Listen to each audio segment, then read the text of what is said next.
আরো কারোর কন্যা উদ্ধার করতে। বলে গেলেন, আবার আসবো পরের বছর। আমাদের বাপ মেয়ের আনন্দের জীবন চলছিল বেশ।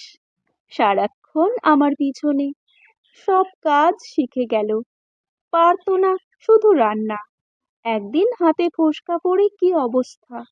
আমি ওর মাকে বলে দিলাম ওকে রান্নার কাজে লাগাবে না, আগুনে ওর কষ্ট হয়। কি খুশি সেদিন মেয়ে, আমাকে জড়িয়ে ধরে কত আদর। আশ্বিন মাস গড়িয়ে যায়, পুজো আসছে, চারিদিকে সাজো সাজো রব। আমি হাট থেকে মেয়ের জন্য লাল টুকটুকে শাড়ি, আলতা সব নিয়ে এলাম। মেয়ে খুব খুশি, বলল ও কখন যে পরবো এসব। বাবা, আমাকে রানীর মতো লাগবে বলো। আনন্দে আমার চোখ ভিজে উঠল, অভাবী সংসারে খুশি উপচে পড়ল।